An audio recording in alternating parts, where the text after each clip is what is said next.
Hi, Tyler. Hello. I'm Heidi. Hi, Heidi. Nice to meet you. Nice to meet you too. Did you find the place all right? I did. All right. Did. Yeah. And I see the front desk went ahead and handed you our confidentiality policy. Mm-hmm. Did you have time to look that over? A little bit, yeah. All right. Well, I'll go ahead and give you a quick kind of overview of what it says in there. The first thing I want you to know is that everything that's said in this room between us is completely confidential. Okay. That's one of the wonderful perks of therapy relationship. There are a couple exceptions to that, and that is what that paper really explains. Okay. And those exceptions are if you were to tell me that you were going to hurt yourself, Okay. or if you were going to reveal that you had abused a child or an elderly person. Okay. Then I would have to report that as a mandatory reporter. Okay. Any questions about that? I don't think so. I think that's pretty clear. That makes sense. Okay. So why are you in here today? I'm just kind of looking for some life guidance, I guess, both professionally and how to really have a little bit more fulfilling life. I feel like I'm kind of stuck right now. I'm currently a teacher in an elementary school, and I got into a grad school program to become a principal, and I'm to the point where I'm almost finished up and I'm doing my internship hours beneath my principal, so shadowing all day long. And in that process, I've really realized that's not the direction I want to go. And the degree that I'm getting is sort of specific. If I follow through all the way with the certification of what this degree leads to, it's sort of specific to that field. And so I feel like I'm kind of stuck, and I don't know what direction to go because I don't want to really teach anymore, and now I spend all this money on grad school and I don't necessarily want to be a principal. Okay. All right. And so it sounds like that's what you kind of want to be working on in our therapy session today. Yeah, just some kind of some guidance and more hearing my thoughts out loud and getting some feedback on those. Great. Are you comfortable with me taking notes while we talk? Mm-hmm. Yep. Okay. So why did you want to get into the education field in the beginning? What led you there? I really like working with students and children, mainly young students. I'm a first grade teacher right now. I really enjoy that age. And I was always one that really liked school. I liked to be in school, and I liked learning.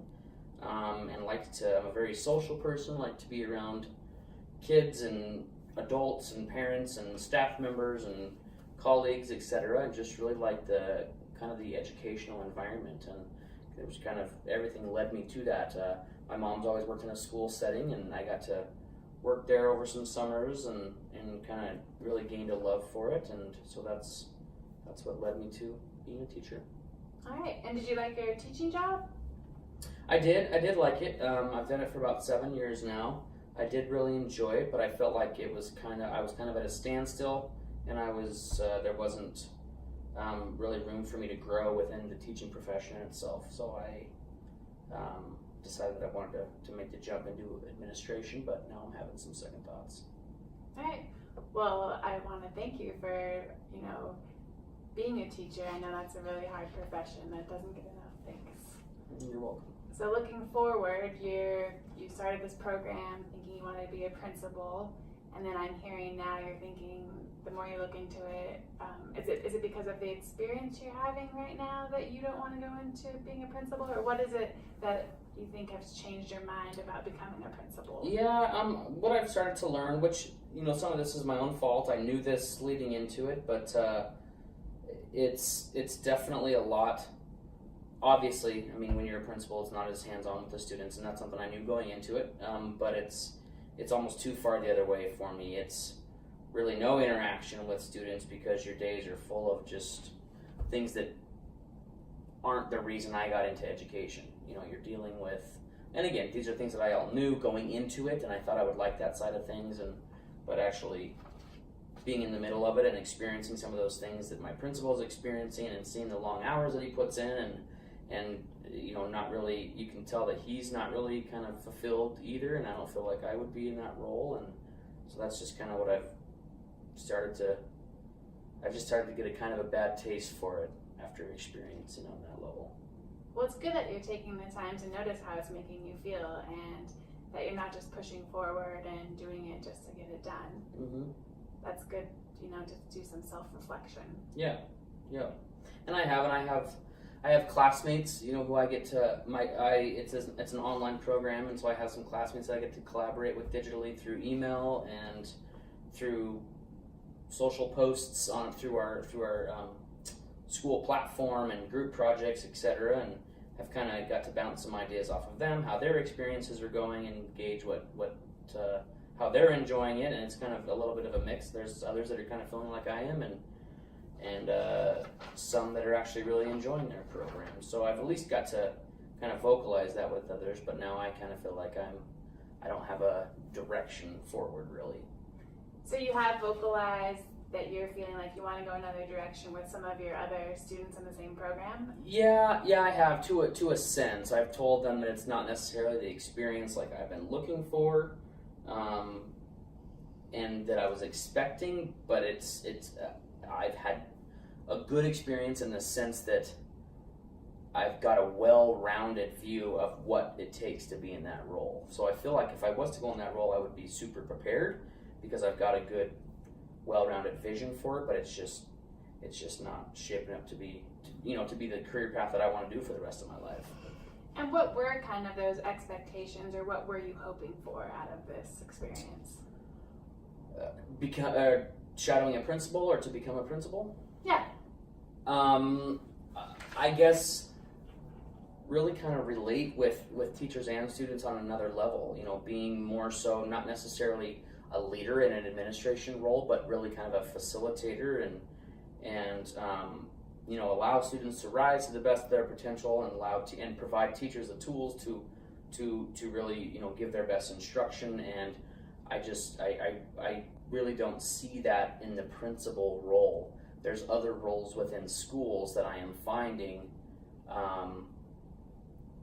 meet that need, as far as dean of students, or even assistant principals, or even teacher in charge, that doesn't require a full degree that I'm getting to be that role, that I think I would even enjoy more than being an actual administrator and a principal. And I found it to be way more, for lack of a better term, busy work rather than collaborative work, kind of with the school environment. Okay. So what I'm hearing earlier, you mentioned you felt you said you were a really social person. Mm-hmm. That one thing you really loved about teaching was the interaction with the students, interaction with the parents, Mm-hmm. and now you're seeing in the role of principal that those things kind of go away for the most part. Yeah. And it seems to be more admin work, paperwork, Mm-hmm. that sort of thing. Yeah, and really, I mean, part of what drove me to want to become a principal is kind of have that overall vision of what I think a school should look like in a school environment. And I just see that there's so many more pieces that it takes, which of course I know this being a teacher, it's not one person leading it all, but I feel like I almost would be happier staying teaching than moving on to being a principal after I've kind of gone through and spent all this money on it. Like I have no problems going back and being a teacher, but part of me is thinking, I spent all this money on grad school and now I don't really have a strong direction to go in with that. So right now, if we took away the money piece, if you were to have your dream job, you're walking into it tomorrow where you feel you would feel, most fulfilled, what would that look like? I don't know, actually. I guess on my part it would be more pursuing or doing some research on what other jobs are out there within education, not necessarily in the classroom, and not being a principal. I don't know a lot about, roles at a school district level. Some of that I probably should have researched before I started this degree, but I guess as far as a dream job, just something that really something where I can keep the students at the center of the conversation and the focus for what I'm doing, whereas I just feel like a principal is so much more focused on logistics. So gosh, I guess at this point it would be, if I was to leave the classroom for sure, I don't know what that dream job would be. It would just be, I guess, a little bit more research on my side, trying to figure out. I mean, I know at district levels there's like student activity coordinators that help to like facilitate student sports and any travel that students are doing for any drama or debate or that type of stuff, where I guess I would still get to work with students, but I just go back to, I know you said take money out of it, but I go back to thinking like I still, went to school for this and, have to pay off loans and all that stuff when I'm leading up to a job that I don't really even enjoy. Yeah. So, I don't know, I guess it'll take a little bit more research on my part to determine, because I felt like the degree only leads up to being only allows you to be a principal, but maybe it can go a little bit further. It sounds like you've really thought all this out. I mean, you've researched a lot of different things. You know what you enjoy. You know what you kind of want to step away from. And I think many of us find that only by experiencing those things are we really able to tell if we're going to like it or not like it. Mm-hmm. It's hard to just sort of read on paper and go, okay, this is the job for me or not for me. So, now that it's completely normal that now that you're actually in it, you're saying, you know what, I don't think this is the job for me. This isn't what I want to pursue. Yeah. So it sounds like you also have a lot of, which totally makes sense, but anxiety and worry around the money portion of it. Mm-hmm. Can you tell me a little about that? Yeah, it's no secret that when you go into being a teacher, it's a very low-paying career, and you have to pay for college just like any other job that requires a degree, and so that, first and foremost, is always a stressor, and it kind of takes out of the job because it's, you're always stressing about that, and so that was initially one of the reasons that prompted me to go back to school, was an increase in pay in whatever role I go into. But now I have double what I had before because I have another degree, and it's one that I don't necessarily want to use now.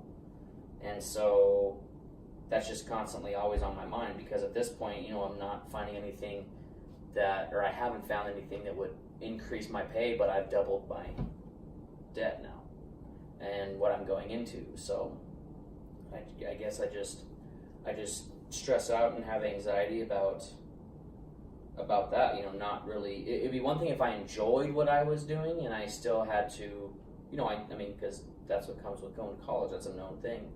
But if I had something, if we flip-flopped it and I knew I was getting out of school and I really, really loved what I was doing, I don't think the money thing would be an issue at all. Or I wouldn't have as much anxiety about it, I guess. Okay. And you mentioned earlier that you're almost going to complete the program. Where are you in the program? So I have to finish about 6 more months of shadowing my principal, because I chose to opt out of doing a thesis to do double the shadow hours on site, which brings me back to why I was saying I think I have a well-rounded view of this, because I've done it twice as long as normal grad students have done. And I, after 6 more months, I have to take just a final test to get my full principal certification. So about 6 months. And so what do you think, right now, what options do you see that you have? Still pursue the full principal certification, take the test, get the full, because I can graduate and get my degree and still not pursue the full principal license. Okay. And then just have a master's in education admin without a principal's endorsement, principal's license. And I guess I could pursue what fields require those types of degrees, or what jobs are seeking out people who have those degrees. And really probably just stay teaching until I find kind of that next step with my degree. Okay. So I think that's what I foresee. Yeah. So I'm hearing that you have all these decisions going on in your brain, kind of, you need a path forward, and they're keeping you from really being able to enjoy the things that you enjoy. Mm-hmm. You have a set path of you want to stay in the educational field. Mm-hmm. it sounds like you're really feeling that you want to go ahead and complete your program that ends in 6 months. Mm-hmm. I think so. You Yeah. think so? Okay. Yeah. And we can explore that a little more too. Okay. And I noticed that you said one of the things that would make you feel better is if you did do a little bit more research around potential future jobs in the educational field that would get you out of the classroom but would not be in the admin, Correct. in that leadership degree that you Mhm. had. I'm wondering if, kind of as a homework assignment, you could set some time thinking about your next week. Can you think of about 20 minutes that you could put to the side to specifically do that? Just 20 anytime. minutes to an hour. Just looking forward, like you know what your schedule is. Sometimes it's helpful for me if I put that in a calendar, even if it's a task that Mm. otherwise might be easy to say, I'll do that later. Yeah, I could do that. Okay. Mhm. And then as we move forward, if you want to come back in, I think we can continue to explore those anxious thoughts you're having, Okay. and we can continue to explore your future sort of pathways and how to feel a little more comfortable. That sounds good. Okay. Well, it was really nice meeting you. I'm really glad you came in today. Thank you. Nice meeting you too. And I'm going to go ahead and write down your homework assignment. Okay. So what was that again? I want you to look up in the next week. Oh, what you want me to do? Yeah, Can that's all right. I'm going to write it you down. restate it for me? Yes. I'm Thank just you. going to have you go ahead and set a set amount of time, whether that be 20 minutes or an hour, looking ahead in your week. Put it in your phone if that helps you, and that's going to be the time you're going to research That's those right, other yeah, options. yeah. Okay. Yeah. So that maybe that will make you, maybe that can help you feel like you can check that box off. Mhm. Yeah. Yeah. I can do that. And then I'll go ahead and walk you out today, and we'll stop by the front desk and talk about maybe making an appointment in about a week. Okay. That sounds good. All right. Well, thank you so much for coming in today. But thank you. I'll go ahead and walk you out.